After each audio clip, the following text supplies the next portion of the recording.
Welcome to a new episode of Talking Area 51. I am your host, 51 Spade, and I know y'all been waiting on it. I really had to sit down with it, but man, we finna go over the review of J. Cole's The Fallout. Now, there's a lot of people that have been actually reviewing the album, looking at it from different perspectives, and I wanted to kind of wait where I could actually sit down and study the CD as a whole, because it is a double disc, and when you come to double disc, there's a lot of perspectives that you can look at, because double discs are one of those things that if you're gonna do it, and this is kind of speculated that like this is supposed to be his retirement album, and there's been a hype about this album for a long time, almost 2-3 years, I believe, that the Fallout was coming, and we finally got it. It's finally here.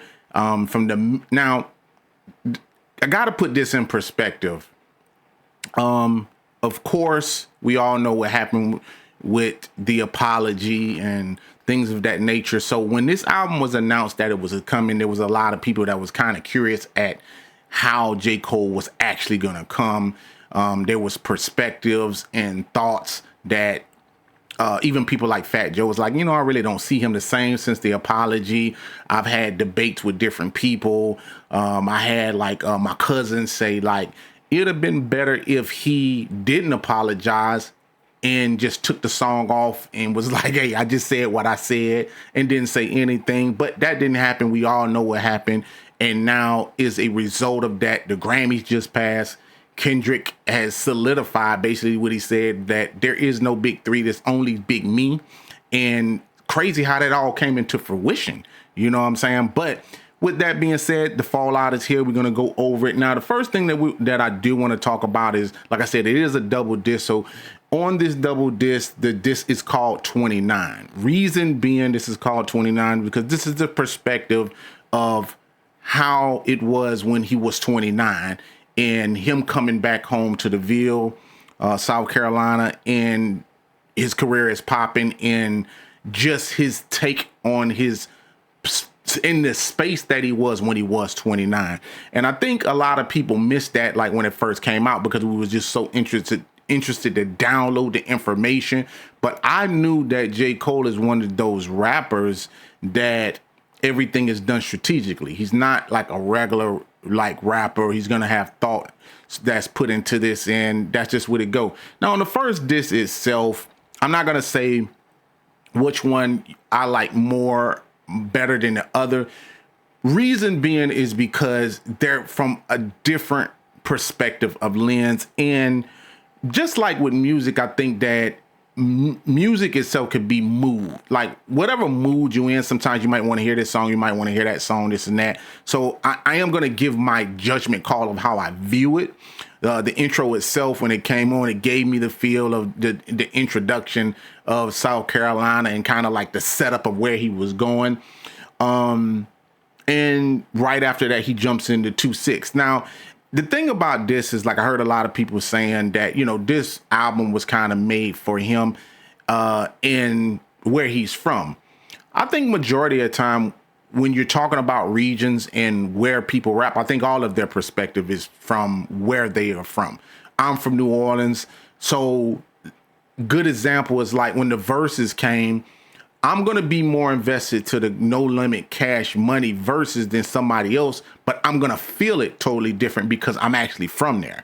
So I think a lot of times with artists, just like a New York artist, an Atlanta artist, a Los Angeles artist, a Compton artist, Oakland artist, you're going to have different perspective, Houston artists, and it's going to paint the picture of where you are.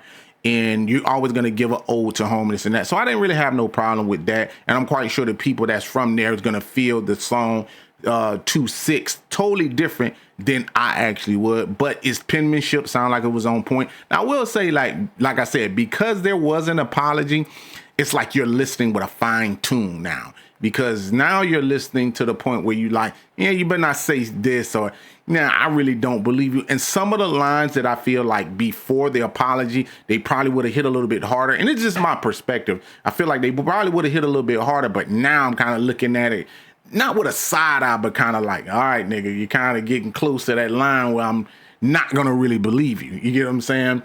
But that draws me to the next song, Safety. And I actually was feeling Safety.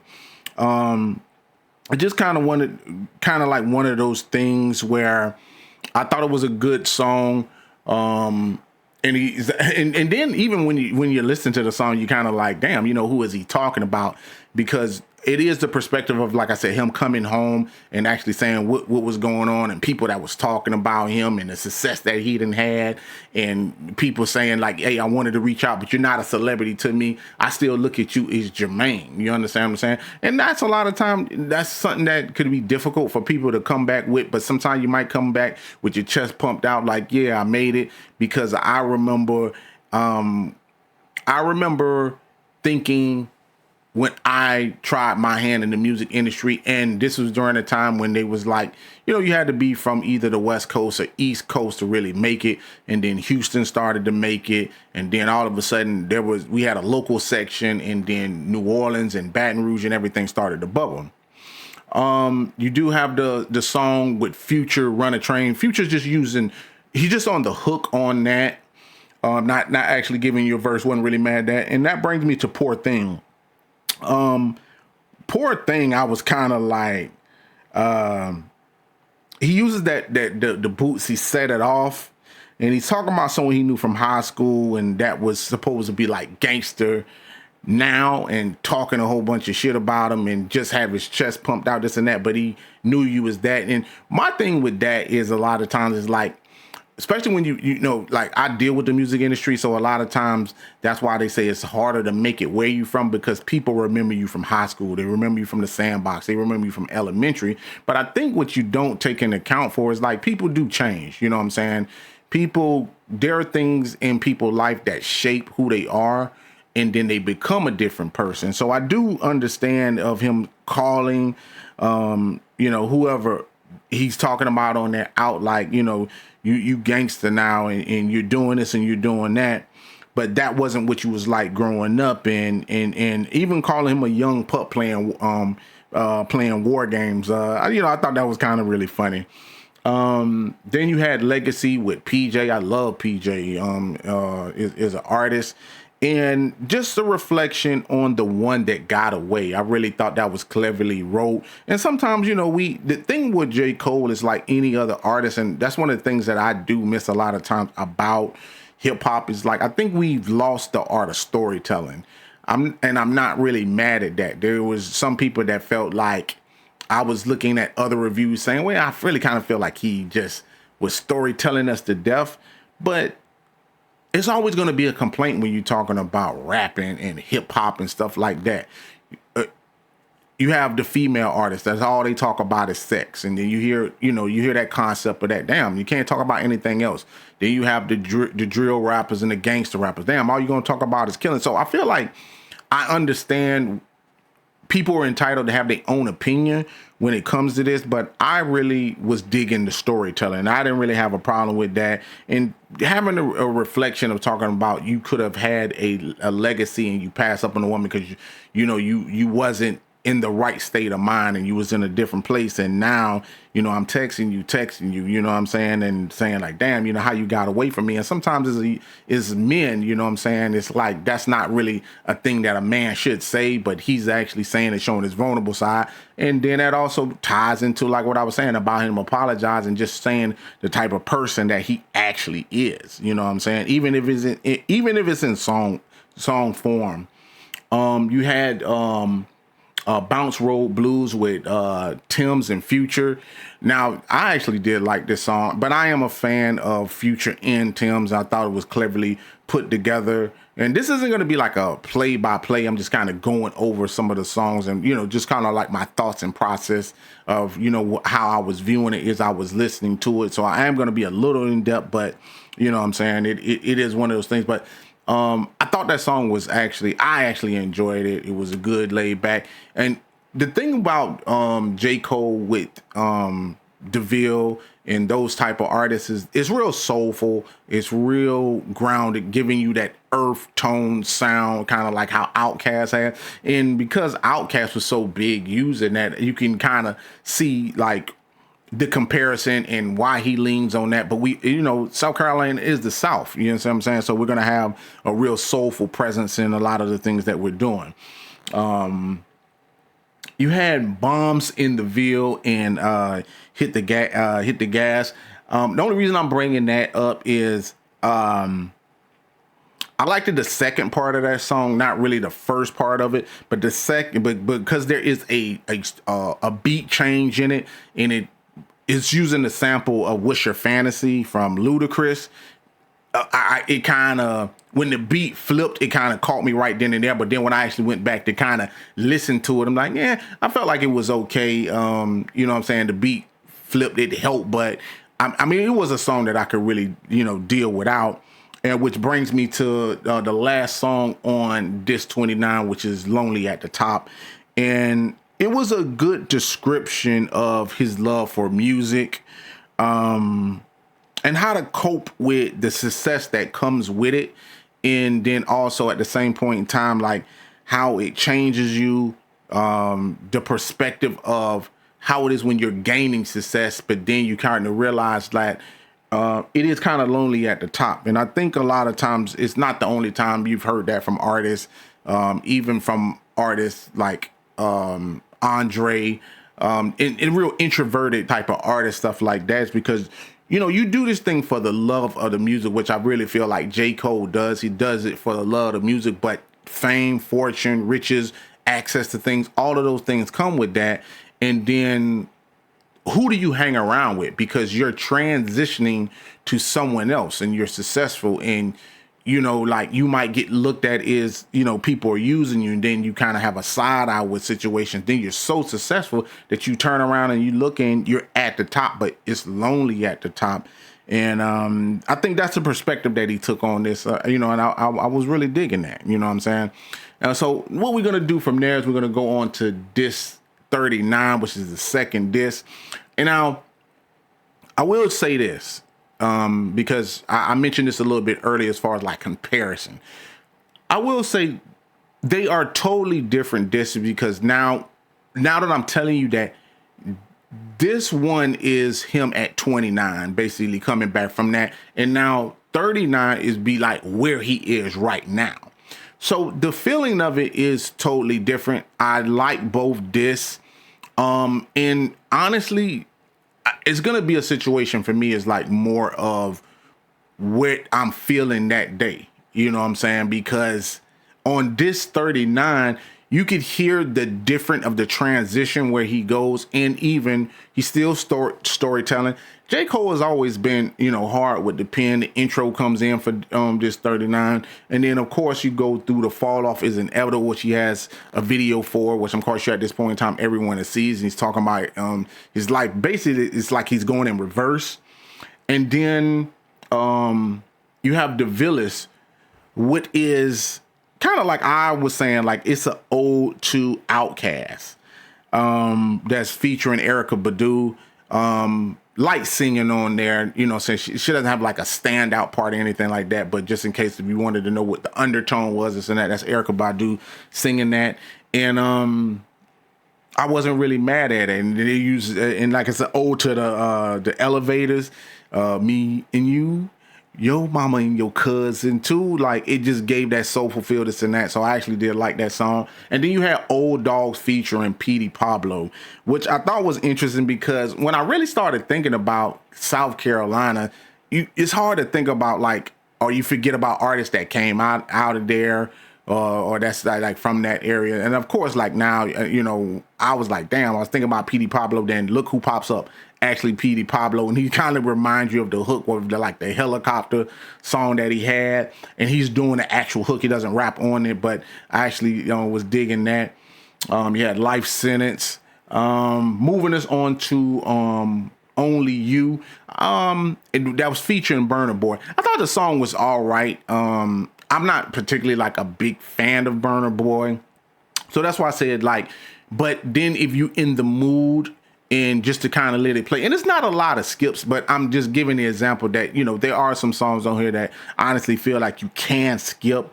I listened to it. I was kind of like, yeah, it was okay. So I wasn't like really like just on board with it.